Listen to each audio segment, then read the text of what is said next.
Tiskin nafs, anybody that wants to stay and has any more questions, inshallah, pertain to today's class, I will answer, inshallah. Sorry I didn't get to it, just today got a little bit long. Bismillah ar-Rahman ar-Rahim. وأصلي وأسلم على المبعوث رحمة العالمين بعثه الله شاهدا ومبشرا ونذيرا وداعيا إلى الله بإذنه وسراجا منيرا اللهم علمنا ما ينفعنا وانفعنا بما علمتنا وزدنا علما وتقى اللهم ارزقنا إخلاص القول والعمل اللهم فقهنا في الدين وعلمنا التأويل يا رب العالمين. Al-Imam al-Harith al-Muhasibi rahmatullahi alayhi, he continues.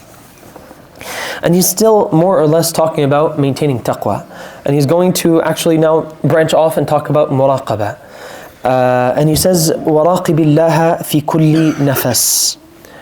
He says, be mindful and cognizant that Allah Ta'ala is watching over you for every breath that you take. Be conscious that Allah Ta'ala watches everything that you do. And that is why the ulama, they would say, كَيْفَ أَعْصِ اللَّهَ وَأَنَا عَلَىٰ أَرْضِهِ. How is it possible that I sin against my Lord and I live on His earth? وَكَيْفَ أَعْصِ اللَّهَ وَأَنَا آكُلُ مِنْ رِزْقِهِ. How is it possible that I am disobedient to Allah Ta'ala and I sustain myself through His rizq, through His sustenance? Right? And that is why Al-Imam al-Harith al-Muhasibi says, وَرَاقِبِ اللَّهَ فِي كُلِّ نَفَسٍ. Be mindful that Allah Azza wa Jal is being watchful over you every single action that you do. Wallahi, sometimes you think that you're in the privacy of your home and it is dark and nobody can see you and nobody knows. Allah Ta'ala watches you.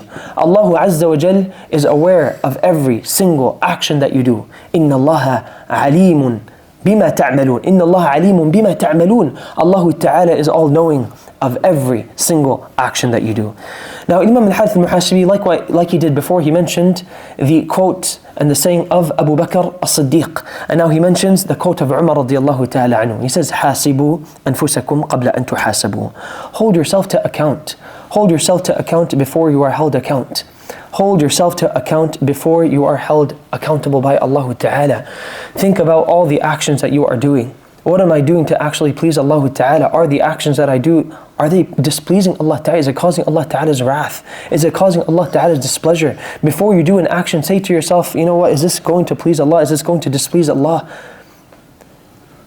حَاسِبُوا أَنفُسَكُمْ. Hold yourself to account. And there's going to be a time that we meet Allah Ta'ala. It's better that I hold myself accountable in this dunya so that being held accountable in the hereafter is going to be slightly easy for me because I already trained myself to do it here. And as a result of doing it in this world, while I was living on this world, I made sure that I maintained my taqwa because I was doing it. How many years go by, subhanallah al-azim, may Allah Ta'ala forgive us all. We don't really hold ourselves to account. Years go by and wallahi adat and habits remain the same in our lives.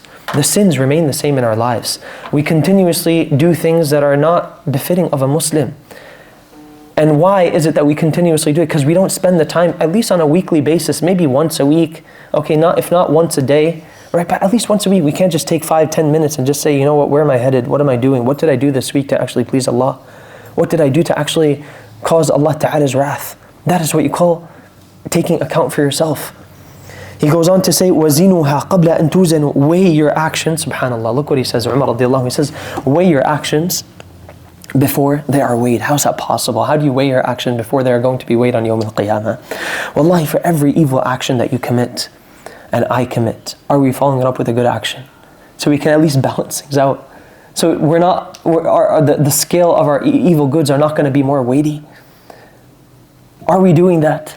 Every evil action, at the very least, every time we look at something that is muharram for us to look at, and we gaze for just a tiny moment later, are we following it up with sadaqah? Are we following it up with istighfar? Are we following up these evil actions that we do when we talk to people, not in the nicest tone? Are we at least following it up with something good? So Allah Ta'ala can remove that evil account from that evil sin that we did from our account. Is more of our day and more of our week spent. This is what it means, you know, when he says قَبْلَ أَن تُوزَنُوا, right? وَزِنُوهَا قَبْلَ أَن تُوزَنُوا. Weigh your actions before they are weighed. Look at your entirety of your week and look at how many good actions that I do. I prayed Fajr in the masjid. I prayed Isha in the masjid. I read this many pages of the Quran. I gave this much sadaqah. Okay, I can say I have this many actions that are good that I did. Weigh it with the evil actions that you do. How is it that subhanAllah, we're so quick to count our good actions, right? But we're hardly quick ever to even count our evil action. But this is what it means to weigh them. Weigh it out. See if it's at least balancing out, or are our evil actions more. He goes on to say, Umar radiallahu anhu, وَتَزَيَّنُوا لِلْعَرْضِ الْأَكْبَرِ, and get yourself ready for the most important meeting. And that is the time that you meet Allah Ta'ala. That is the time that you come face to face with your Creator. When Allah Azza wa Jal is going to ask you and I for every single action that we did in this world, good or evil. And wallahi, we forget about our evil actions. Allah Ta'ala does not forget. Every single thing that we did in this world, every moment, Allah Azza wa Jal will ask us. And that's why He says, وَتَزَيَّنُوا, get yourself ready. Beautify yourself, meaning through your actions, for the most important meeting. يَوْمَ لَا تَخْفَى مِنْكُمْ خَافِيَةٌ يَوْمَ لَا تَخْفَى مِنْكُمْ خَافِيَةٌ. On that day when the slightest secret will not be hidden by Allah Ta'ala. And that's why they say, there's a poem that made Imam Ahmad rahmatullahi alayhi cry. And that initial portion of that poem is إِذَا مَا قَالَ لِي رَبِّي أَمَا اسْتَحْيَيْتَ تَعْصِينِي. When you meet Allah Azza wa Jal, He'll say to you, were you not shy of sinning against me? Were you not shy of sinning against me? You committed these evil actions and you tried to hide them from the creation of Allah Ta'ala, but you didn't hide it from me. You didn't bother hiding it from me when I was the one that was watching over you, when I'm the one that I was going to hold you to account, when you knew that this day was coming that you were going to meet me. And I was going to select whether you were from the people of Jahannam or the people of Jannah. We ask Allah Ta'ala to make us from the people of Muraqabah. Notice how Imam al-Harith al-Muhayyis is trying to build us. He's trying to build us, right? He starts off with talking about the manhaj of tazkiyah and true tasawwuf and gaining closest to Allah Ta'ala, right? And then he builds on it, right? Then he started talking about taqwa. He started talking about multiple things and he started talking about taqwa. Now he's talking about something beyond that, which is muraqabah. We ask Allah Ta'ala for tawfiq. Wa sallallahu wa sallam ala sayyidina Muhammad wa ala alihi wa sahbihi ajma'een. Any questions that people have, I am here to answer, inshaAllah ta'ala. Anybody that needs to leave, they can leave. You can ask it out loud, inshaAllah ta'ala.